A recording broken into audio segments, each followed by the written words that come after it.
देखिए आज मैं बताऊंगा आपको क्या क्वेश्चन है कि तांबे के एक तार से होकर 50 × 10⁻18 मुक्त इलेक्ट्रॉन प्रति सेकंड प्रवाहित हो रहे हैं। चालक में धारा का मान ज्ञात करना।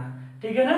यानी ये देखिए दिया गया 50 × 10⁻18 मुक्त इलेक्ट्रॉन प्रति सेकंड, यानी एक सेकंड में कितने इलेक्ट्रॉन प्रवाहित हो रहे हैं 50 × 10⁻18 है। यानी यहाँ इलेक्ट्रॉनों की संख्या क्या हो जाएगी, इलेक्ट्रॉनों की संख्या को हम n से प्रदर्शित करते हैं। किससे? n से। तो n बराबर हो जाएगा 50 × 10⁻18 है ना।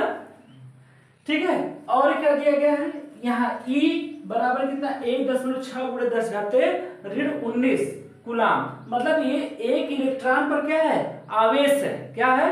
एक इलेक्ट्रॉन पर आवेश। तो E का मान कितना दिया है 1.6 × 10⁻19 कूलाम। ठीक है। हमको ज्ञात क्या करना है, धारा का मान यानी I ज्ञात करना। ठीक है। ठीक है ना। तो I बराबर फार्मूला क्या था, इन सब में कुछ संबंध है, संबंध तो नहीं दिख रहा है, लेकिन T का मान भी दिया है।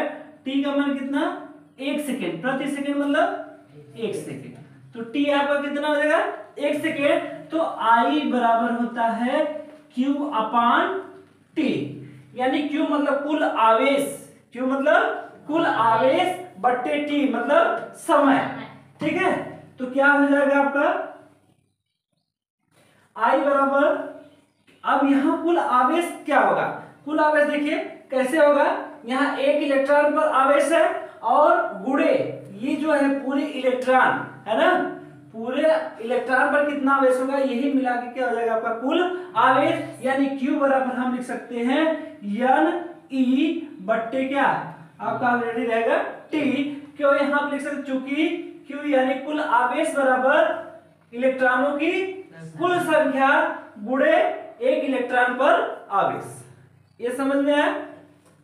तब यहां मान रखिए, यानी I बराबर n का मान कितना भाई, यानी इलेक्ट्रॉन संख्या 50 × 10⁻18 गुणे E का मान यानी एक इलेक्ट्रॉन पर आवेश, चाहे दिया हो चाहे ना दिया हो, आपको इतना ही रखना 1.6 × 10⁻19। तो यहाँ लिखेंगे 1.6 × 10⁻19 बट्टे T का मान क्या आपका है 1।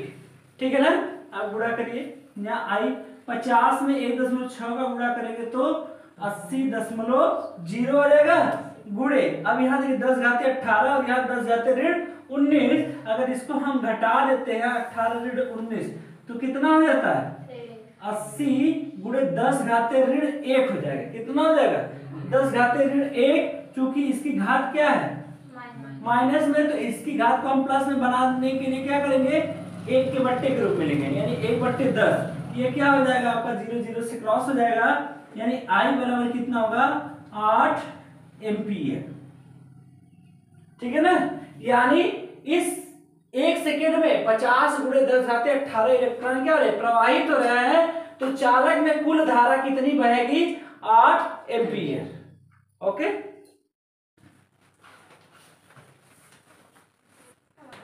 अगला क्वेश्चन है कि किसी चालक में 0.5 एम्पीयर 0.5 एम्पीयर की धारा क्या हो रही है प्रवाहित होती है, जब उसके सिरों के बीच विभवांतर कितना हो 2 वोल्ट हो, तो चालक का प्रतिरोध बताना है।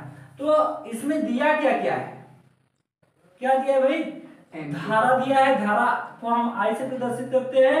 I बराबर कितना दिया 0.5 एम्पीयर।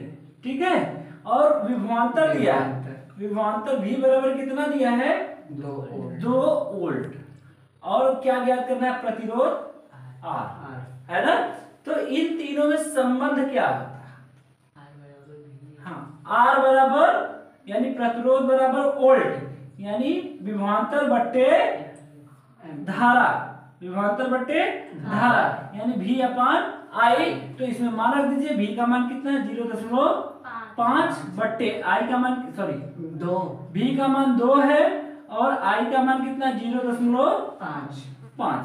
अब इसको सॉल्व करेंगे, 10 से मल्टीप्लाई करेंगे ऊपर नीचे, हो जाएगा 20 बट्टे कितना 5 भाग करेंगे 4 और प्रतिरोध का मात्रक क्या होता है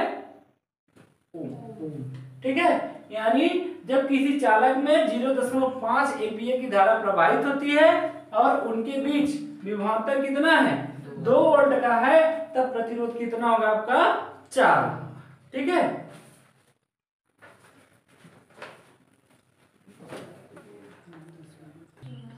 नेक्स्ट क्वेश्चन देखिए, दिए गए 2 ओम के 3 प्रतिरोधों को क्रमशः किसने श्रेणी क्रम और समांतर दोनों क्रम में जोड़ने पर उनके तुल्य प्रतिरोधों का अनुपात क्या होगा, ठीक है। तो मान लेंगे माना 3 प्रतिरोध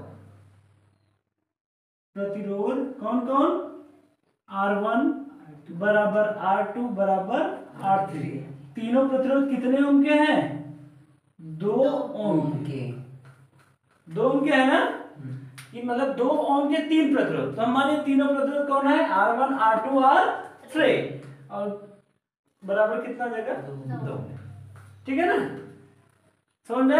अब इन तीनों प्रतिरोधों को हम किस में जोड़ रहे हैं श्रेणी क्रम में, पहले किस में जोड़ेंगे श्रेणी क्रम में, तो लिखेंगे तीनों R1 R2 व R3 को किस में जोड़ने पर श्रेणी क्रम में, किसमें श्रेणी क्रम में जोड़ने पर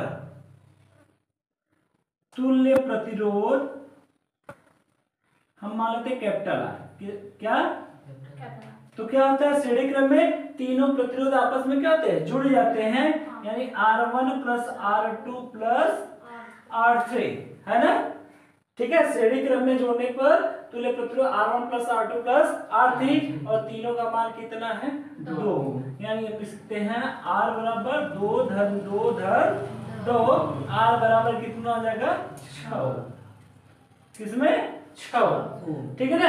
यानी श्रेणी क्रम में जोड़ने पर तुल्य प्रतिरोध R बराबर कितना आ रहा है 6। अब इन्हीं प्रतिरोधों को R1 R2 R3 को हम किस में जोड़ेंगे समांतर क्रम में, तो लिखेंगे R1 R2 व R3 को किसमें जोड़ने पर समांतर क्रम में, समांतर क्रम में जोड़ने पर तुल्य प्रतिरोध। अब देखिए समांतर क्रम में जब जोड़ा जाता है सब क्या होते हैं अपान में हो जाता है, किस में जाते हैं अपान में, तो 1 बट्टे हम इसको मान लेते हैं R डैश, क्या मान लेते हैं R डैश बराबर हो जाएगा 1 बट्टा R1 प्लस 1 बट्टा R2 प्लस 1 बट्टा R3, तो यहाँ हो जाएगा 1 बट्टा R डैश बराबर कितना 1 बट्टा 2 धन 1 बट्टा 2 धन 1 बट्टा 2, ठीक है। तो चूंकि इनका क्या है 1 बट्टा R डैश, इनका हर क्या है समान है, तो ऊपर वाला जुड़ जाएगा, यानी 3 बट्टे 2 है ना।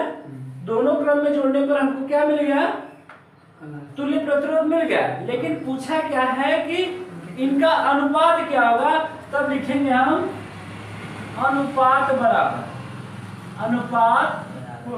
बराबर क्या होगा R बट्टे R डैश, R बट्टे R डैश, तो R का मान कितना है 6 बट्टे 3 बट्टे 2, R डैश का मान कितना है, तो ये 2 ऊपर चला जाएगा, 6 गुणे 2 बट्टे 3, 3 एकम 3 दूनी 6, 3 दूना 6, सॉरी इतना नहीं, R डैश का मान यहां से निकालेंगे तो क्या आ जाएगा 2 बट्टे 3 हो जाएगा, कितना हो जाएगा 2 बट्टे 3, क्योंकि अपोजिट हो जाएगा, तो यहां जाएगा R का मान कितना 6 बट्टे R डैश का मान 2 बट्टे 3, यानी 6 गुणे 3 ऊपर जाएगा 3 बट्टे 2, 2 एकम 2 3 6, 3 त्रिका 9 बट्टे 1, यानी अनुपात हो जाएगा 9 संबंध 1 अनुपात।